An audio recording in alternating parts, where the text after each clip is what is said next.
Quiero darle la bienvenida a Marcelo Moncayo, él es asesor político. Quiero conocer un poco más sobre cómo se van a realizar las campañas en tiempos de COVID-19, se podría decir, porque la situación ha cambiado. Marcelo, bienvenido, ¿cómo estás? ¿Qué tal, Edwin? Muy buenos días, un cordial saludo para toda la audiencia de Saracay TV. Los tiempos han cambiado con el tema de pandemia y hacer elecciones que ya están a la vuelta de la esquina también, ¿no? Así es, la pandemia de alguna manera va a trastocar todo, toda esa forma que se tenía en el Ecuador para realizar una campaña política. Ustedes siempre recordarán, todos recordaremos que a los políticos en este país les gusta salir a la calle a hacer proselitismo, pararse en tarimas, abrazar gente, estar siempre en contacto con la ciudadanía. Eso lamentablemente no se va a poder hacer por las medidas de bioseguridad, por lo que de alguna manera esta próxima campaña electoral está obligada a ser casi completamente digital, Edwin. ¿Esto por qué? Porque hay que compensar esa falta de contacto personal que van a tener los candidatos con la gente de otra manera, y esa manera es la vía digital. ¿Y cómo se puede incursionar en ese medio que ha avanzado mucho? La era digital, creo que con el tema de la pandemia avanzó de manera muy rápida, empezando por el tema de los negocios, pero ahora también el tema político debe aterrizar en gran medida allí.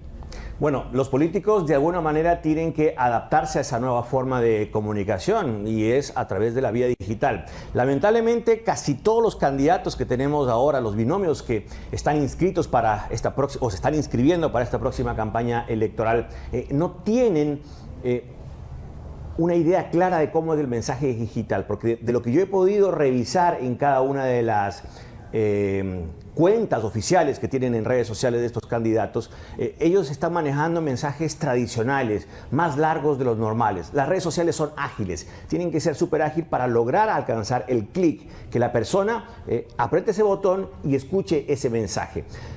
El beneficio de las redes sociales para ellos es la compensación de algo que van a perder en la campaña tradicional. Mira, hay científicos que dicen que las personas hablan de 10 a 11 minutos al día. Hablan de 10 a 11 minutos al día. El resto del tiempo nos comunicamos. ¿Eso qué significa? Que nuestro cuerpo habla a través de la comunicación no verbal. Y la comunicación no verbal tiene dos áreas que son sumamente importantes, que son la proxémica y la kinésica. La proxémica es la relación social de las personas a través de la distancia.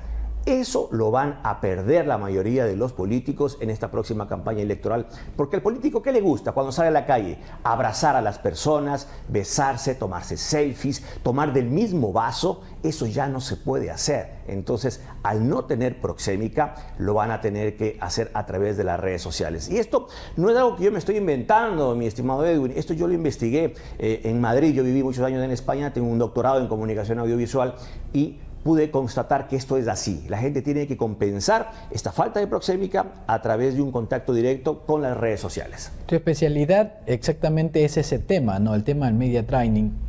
Aprovechando el tema de las redes sociales, ¿cómo comunico? ¿Cómo me puedo desenvolver frente a una cámara, frente a un celular? ¿Cuáles son esos tips o cómo debe trabajar el candidato? Porque es importante lo que dices tú y compartimos totalmente. El tema de comunicación no es únicamente el tema verbal, sino los gestos, la forma de hablar, el tono de voz, cómo te expresas visualmente con tu rostro. Hay muchas cosas que aprender en base a ese tema. Así es, tú lo has dicho con completa certeza. Pero hay una cosa que va antes de todo eso, mi estimado Edwin, porque a simple vista parecería que ni tú ni yo tenemos algo de pánico escénico, pero todas las personas tenemos pánico escénico, y el pánico escénico no es malo en sí. Hay que tener ciertos niveles de pánico escénico que nos permiten poner los pies bajo la tierra. Entonces, antes de aprender a hablar frente a una cámara de televisión, hay que saber si uno le tiene miedo a esa cámara de televisión. Porque quizás uno tiene ciertos niveles altos de pánico escénico, y si te ponen frente a una cámara, puede empezar a darte terror, puedes empezar a sentir un cosquilleo, un dolor de estómago, puedes ponerte inclusive algo rojo y tú crees que eres un incompetente frente a la cámara, y no es así, sino que significa que tienes que de alguna manera aprender a lidiar, aprender a tratar ese pánico escénico. De ahí vienen un sinnúmero de tips. Por ejemplo, les voy a dar uno rapidito, que es para evitar precisamente que ese pánico escénico te invada los nervios. Todas las mañanas las personas que tienen su teléfono celular, su teléfono móvil, grabarse unos minutos, 2, 3 minutos todos los días, grabarse, dar un mensaje para que vayas desarrollando esa facilidad de hablar frente al dispositivo, frente a la cámara. Y luego ese video se lo muestras a tu esposo, a tu esposa, a tus hijos, a tus familiares más cercanos. ¿Por qué a ellos? Porque ellos te van a criticar con cariño, te van a criticar con amor y vas a poder darte cuenta de cuáles son tus errores e ir corrigiendo. Ese ejercicio hay que irlo corrigiendo continuamente. Y otro tip que es importante es tratar de ir evitando una cosa que científicamente se llama las pausas vocalizadas. Esto es cuando estamos hablando frente a una cámara y empezamos con el eso seguramente tú lo habrás visto en muchísimos de tus invitados. ¿Qué pasa? Muy común. Aquí le llaman las muletillas, pero el nombre científico de eso se llaman pausas vocalizadas. ¿Y por qué se produce eso? Porque casi literalmente en nuestro cerebro se está dando un cortocircuito. Cuando tú estás hablando y estás pensando en lo que vas a decir luego, tu cerebro se confunde y colapsa y genera ese que tú lo reflejas en la boca. Entonces, ¿cómo ir evitando eso? Termina las ideas. Cuando estás hablando, termina las ideas y en cuestión de segundos dices lo siguiente que tienes que decir. Pero eso se da cuando tú te has preparado antes, cuando tú sabes del tema. Porque hay una regla de oro en el media training, en los entrenamientos que yo he dado a políticos, empresarios y otras demás profesionales, tanto en España como aquí en Ecuador, es que uno no puede hablar de lo que no sabe. Parecería una tontería, pero es así. Uno no puede hablar de lo que no sabe. Y pasa mucho, lamentablemente, en nuestros políticos nacionales, locales, que se ponen a hablar de cosas cuando los periodistas se acercan que no manejan, que no están al tanto, pero por salir en la cámara, por salir bien, se lanzan al ruedo y empiezan a hablar de cosas que no saben y eso les genera problemas en este tipo de muletillas. Cuando tú estás hablando y se generan esos cortocircuitos que yo les llamo pausas vocalizadas. Marcelo, es importante lo que indicas tú del tema de la era digital. Sabemos que el mundo cambió después del tema de la pandemia, pero en Latinoamérica y especialmente en nuestro país, que la gente es muy efusiva, muy cariñosa, realmente va a ser toda una travesía, toda un desafío, se podría decir, para las nuevas campañas, porque aquí estamos acostumbrados, bien lo indicabas, a visitar los sectores, a tomarse fotos, a abrazarse. Hay que ir pensando e ir trabajando en otra estrategia para, si bien es cierto, eso era 80-20 anteriormente, ahora creo que se ha dividido un poco más y casi en su totalidad se va a realizar de esa manera. ¿Qué se puede hacer? ¿Cómo se puede trabajar? Tú has dicho algo clave. Los latinoamericanos, los iberoamericanos, somos una sociedad de contacto. Nos gusta abrazarnos, nos gusta besarnos, nos gusta acariciarnos. Cuando vemos un gran amigo de toda la vida, nos gusta darle un abrazo, un apretón de manos. Eso se está perdiendo. Lo hemos perdido ya casi literalmente, a no ser que estemos con el alcohol, con el gel y todo eso. No somos como los asiáticos, por ejemplo, que son una sociedad lejana, ¿no? Ellos se saludan con reverencias, de otra forma. Entonces, en esta campaña electoral, eso se compensa con las redes sociales. ¿Por qué? Porque casi todo el mundo, más de 12 millones de personas en este país, tienen redes sociales a través de sus teléfonos. Entonces, esa falta de cercanía física se tiene que compensar con una cercanía virtual a través de las redes sociales. Pero ahí viene la responsabilidad del ciudadano, seguir a las cuentas oficiales, seguir a quien tiene que seguir, para no ir creyendo en las fake news, en las noticias falsas y estarse generando una idea errónea. Aquí otro consejo. Hay estudios científicos que dicen que los ciudadanos nos gusta seguir solo a quien piensa igual que nosotros. Eso es un error. Si uno es un ciudadano responsable, tiene que seguir a quien piensa como nosotros y a quien no piensa como nosotros. De esa manera nosotros tenemos una visión redonda de la situación sobre los casos de corrupción, sobre todos estos temas candentes que hay en estos momentos en el Ecuador y vemos todas las aristas, vemos todos los ejes de opinión sobre ese tema y así los ciudadanos nos vamos generando una opinión un poco más certera, más exacta de lo que está pasando y no nos creemos todo lo que dicen las redes sociales, porque en las redes sociales lamentablemente la mayoría de las cosas que se dicen ahí son falsas.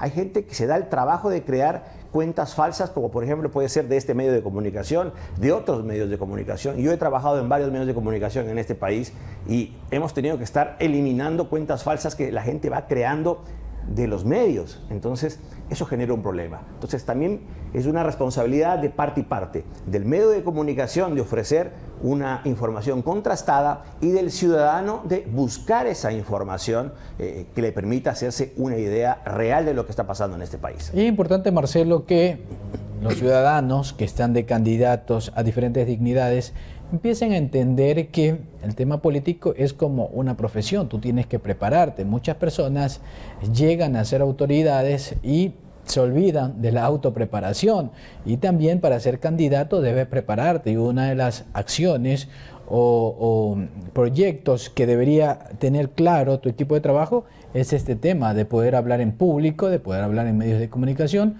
porque lo que no se comunica no existe, y si se comunica bien tiene mayor impacto. Así es, y todo eso se consigue con el entrenamiento, con la preparación. De ahí viene ese término media training, que fue utilizado una de las primeras veces en la década de los 60 en el debate entre el vicepresidente Nixon y Kennedy. Ahí se dieron cuenta la importancia que tenía que los políticos aprendan todo esto, todo este aparataje que se ve en la televisión, el lenguaje audiovisual, la comunicación no verbal, el desarrollo del mensaje y el desarrollo de la voz. Son 4 cosas, digamos que importantes, no son las únicas. No hay un solo tipo de entrenamiento. En estos media training que, por ejemplo, organizo yo, que doy en talleres a distintas personalidades, ojo, que no son solo políticos, también hay empresarios que ven la necesidad de aprender este tipo de entrenamientos para grabar videos para sus empresas, para grabar videos para discursos, cosas así. Entonces, todo esto radica, Edwin, en el entrenamiento. Si un político se considera responsable y quiere realmente dar una buena imagen a sus electores, a sus seguidores, tiene que entrenarse, tiene que prepararse. Porque no es lo mismo, por ejemplo, que tú me estés filmando, me estén grabando en este momento en un plano medio que llega un poco más debajo de mi cintura, a que me estén grabando de cuerpo completo. Entonces, todos esos términos, de esa terminología, todos esos datos técnicos, tiene que saberlos un político para entender mejor el lenguaje audiovisual y de esa manera aprovecharlo para su beneficio, aprovechar todo ese potencial que le da este entrenamiento para poder desenvolverse mejor en los medios de comunicación, porque el saber es poder, Edwin. Exactamente, debe decir Marcelo, el conocimiento es poder, y es allí donde nosotros debemos autoprepararnos. Para concluir, tú escribiste un libro, estaba leyendo o revisando tu perfil, hay un libro que escribiste sobre este tema del media training, ¿no? Así es, tuve la suerte el año pasado de presentar en la Feria del Libro de Madrid un libro que de alguna manera resume más de 4 años de investigación que hice en ese país para sacar algunos datos importantes sobre qué tiene que hacer uno antes de empezar a hablar frente a una cámara de video. Me refiero a nivel profesional, porque hay mucha gente que toma sus teléfonos y graba y los publica en las redes sociales y ya sienten que están comunicando. No, para poder comunicar con eficacia y con cierta veracidad hay que prepararse. Entonces, este libro yo lo escribí durante un buen tiempo en España y lo publiqué allá. Aquí en Ecuador se está vendiendo en la librería española, en algunas de las sucursales en el país. Entonces, este libro de alguna manera te da algo de información académica sobre quiénes son los principales oradores que ha habido en el mundo, y también te da técnicas para aprender a hablar, para aprender a respirar, para poder desarrollar un mensaje corto, claro y conciso, que eso es importantísimo, sobre todo en las redes sociales, porque en las redes sociales tú no puedes poner mensajes muy largos, la gente se aburre, la gente ve que el video dura más de 2-3 minutos y ya no lo va a ver porque no le llama la atención. Entonces, en esta próxima campaña electoral, además de que los mensajes tienen que convertirse casi netamente en digitales, se va a necesitar demasiada creatividad por parte de los políticos para poder atraer a esos votantes y electores. Muchas gracias, Marcelo Moncayo, especialista en media training. Siempre es importante conocer a esos profesionales que saben del tema, y es allí nuestro llamado también a los candidatos que deben prepararse, deben estar acorde a las necesidades que se tiene, y ahora con el tema de la pandemia, el tema político ha dado un giro bastante importante y hay que entrar a esa onda digital, a esa onda donde las cosas no se van a hacer, en su mayor caso de manera presencial, pero hay que aprovechar también las redes sociales, y el equipo tiene que estar atento para esa situación.